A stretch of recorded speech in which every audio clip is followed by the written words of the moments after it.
Hi, Rich. Hey, Suze. Guys, what's going on? What up, Rich? How's Indy? I am standing inside the Convention Center Hall in the Media Center. And the fact that there is a Media Center for a combine just blows me away.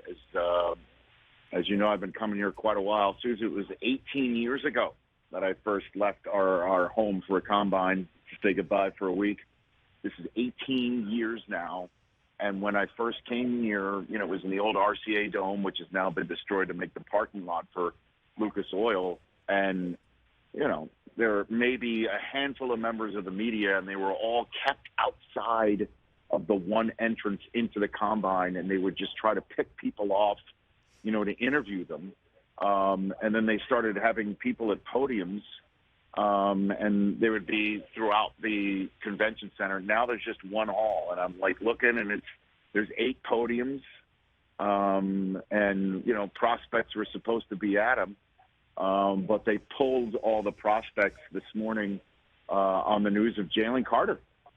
So all the podiums that would have been filled with defensive line prospects getting set to work out tomorrow are all empty until the top of the hour when coaches and general managers return to them. So what are you expecting is going to happen now today, Rich? How does this alter everything? You mentioned, obviously, the players no longer on the podiums today, but will this take over the entire narrative of the combine today? Yeah, I think tomorrow for sure, Suze. Tomorrow is when the on-field drills start.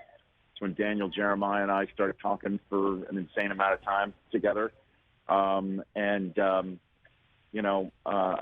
So tomorrow when the defensive linemen are working out, we'll still focus, obviously, and it'll all drill down on the kids who are out there working out and on screen. But look, Daniel Jeremiah's number one player on his draft board is Jalen Carter.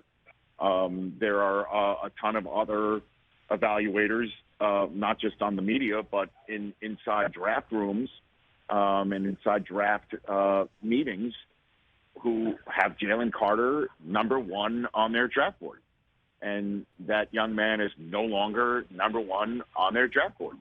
And he has left here, and I was told, as a matter of fact, that he was getting set to take the podium. He was 10 minutes away from his media availability when word came down out of Georgia that he was about to be charged with, reckless driving and the charges with which he was served. And that's when the league, and everybody running the combine, the league doesn't run the combine, the scouting community does, pulled Jalen Carter. And I don't know why they would pull the rest of the defensive prospects. I guess they didn't want the kids being asked a question about Jalen. What are they going to say? But they just decided to just yank them all. And so that's the conversation today is the guy who's number one on so many people's draft boards was 10 minutes from being at a podium before he got pulled, and he's no longer obviously at the combine. He's got serious charges facing him back in Georgia, and should he clear those, then obviously there'll be a conversation about where he's drafted in the NFL draft. Should he clear those charges between now and, I guess, 56 days from now, the NFL draft? We were talking Charles Davis and I were just talking a few minutes ago. He was talking about Lyle Collins, who, TJ knows very well. He's a former Cowboy, now with the Bengals. He was falsely accused of a crime at the combine years ago while he was here. Didn't work out, and then didn't get drafted. Then wound up signing with Dallas, having a terrific career to this date. So I don't know is the operative 3 words for Jalen Carter. That'll be a serious conversation tomorrow when the defensive linemen are out there. And then obviously when the defensive linemen are done, we'll all turn our attention to it. But for the moment, the guy who's number one on so many people's draft boards is facing jail time and isn't here anymore. Let's move on to some other news from the draft and from the combine and from football all around, Rich, and that is Aaron Rodgers breaking his silence after his days of darkness. He says that he is back into the light. We've got a soundbite to run for you and love to hear your thoughts on the other side of it. All right. I feel really good about the conversations that are going to be had, that have been had with important people in my life, yourself included, that help to orient me. But I'm not looking for somebody to tell me what the answer is. All the answers are right inside me, and I touched many of them, and definitely the feelings on both sides during the darkness, and I'm thankful for that time. But there's a finality to the decision, and I don't make it lightly. I don't want to drag anybody around. Look, I'm answering questions about it because I got asked about it. I'm talking about it because it's important to me. If you don't like it and you think it's drama, you think I'm being a diva, whatever, then just tune it out. It's fine. But this is my life. It's important to me. And I'll make a decision soon enough, and we'll go down that road and be really excited about it. All right, Rich, you've been waiting to hear from Aaron Rodgers, and this is what you heard. What do you make of it? I totally buy it. I totally understand it. And I think part of that soundbite as well, Suze, and I hadn't heard it yet. I read it. I read the excerpt. And I think part of his excerpt is in that soundbite included him pointing out, like, you know, he used to be the Jordan Love in this equation. And that Favre, I was talking about it just yesterday. You could call it drama all you want, and yes, obviously darkness therapy and being and somebody being so open about being in touch with feelings and things of that nature, people might find is I guess what would you call it, unconventional or a little bit out there. This is just him, and Favre waited till much later than a week like this or even next week to render a decision one year, and then reversed it in June. So this is nothing in terms of over drama.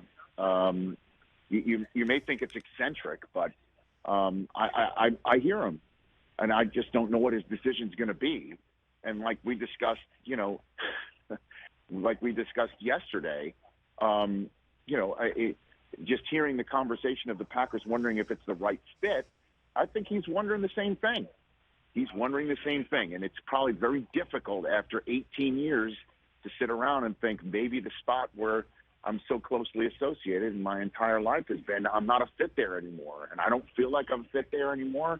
He's got to make these choices and live with it. And then obviously the ripple effect of that will be felt by all these other teams here. And this will absolutely, if we don't hear anything more from him now on the subject matter over the next 2 days, be a major part of the conversation when the quarterbacks get out there in the on the field in the for the combine drills on Saturday. So I believe it, And how many times, Suze, in when Total Access started and NFL Network started, did I call you and say, it's going to be a couple hours. I'll meet you wherever I'm meeting you, because Favre was out there trying to make a decision, or he retired and unretired. It was nonstop. Yeah, it was Favre watch all the time. I mean, that's basically what it amounted to. But yet again, it's with your Jets, because the guys here in the studio seem to feel like you do not want Aaron Rodgers in New York. Is that true? Because Suze, you just come on. You're a Columbia grad, and I don't just say that to point out how smart you are. You spend as much time in New York as anybody I know. There are a lot of Shambhala studios. There are sound baths and yoga studios. There's dark and light. Got it. I got it. And Shambhala products, I'm not afraid to admit, they're very good for the skin and for the senses. But how would that soundbite play in New York City? What you just heard? You mean for the back pages of the Post? You mean? Is that what you're worried about? Just for Fireman Ed. Could Fireman Ed understand getting in touch with the feelings? You know what I mean? Like, seriously. Right. I mean, Joe Beningo. This is a guy who many people need to look at to spell out a 4-letter word. So I mean, come on. I just don't find it would play well. But Rich, the guys think you don't want him because you're comfortable losing, and that you come from a place of complaining, and so they're afraid that you don't want him there, Rich, because you might win a couple games, and I know that seems foreign to you, but the guys are basically saying that you're comfortable in the loser seat. Is that true, Rich Eisen? Okay. We have now reached the awkward portion of this interview, not because of what appears to be obvious, but I know I'm treading lightly with you, Suze. I need to hear this from the guys. Is this an accurate description behind my back of what you think I'm saying about Aaron Rodgers? I need to hear it from you. Behind your back, I mean, I would say it if you were here. Your identity for 50-plus years, your whole life really, as a Jets fan, has been a loser. Wow. And so that's how you're like Charlie Brown. Like, you wouldn't know what to do if you started winning. So, like, the idea, like, I don't want Rodgers because we might win. You're just afraid of success and afraid of what your new identity might be because you spent 53 years being, as a Jets fan, loser. Yeah. Your 2 years, these last 2 years, one of the things you can't. What 2 years? They're in the past. Last 2 years. No. The last 2 years of Mac Jones and the coaching staff isn't right, and the roster isn't right, and the losing that happens, and the blown out by the Bills. These things you can't. It doesn't compute. Better record than the Jets. Your day and age of water skiing behind the Brady yacht. Suze, you always used to tell me the stories of going to the old Foxborough and sitting on those tin can benches. Yeah, the Mosey Tupu years, they were dark. They were cold. They were cold. Oh, my God. You water skiing behind the Brady yacht for as long as you did. It's exactly why when Brady left New England, I looked at you on the show and said, welcome to the rest of us. Right. I get it. Mr. Big highfalutin saying that I don't want Rodgers because I'm afraid of winning. Get out of here with that noise. I want to win. I just don't think he's the guy to win. As a matter of fact, Derek Carr is meeting with the Jets right now somewhere in this town. I am going to find them. I'm going to barge in there with a pen and a lawyer. I'm going to find a lawyer. I don't care who it is. I'll just drag him off the street. I don't care if it's the Saul Goodman of Indianapolis. I'm going to go find him, the pen. We're going to hammer this thing out. Take the pen, Rich. Take the pen. Rich, is Ed Hockley there? You can get Ed. Brilliant.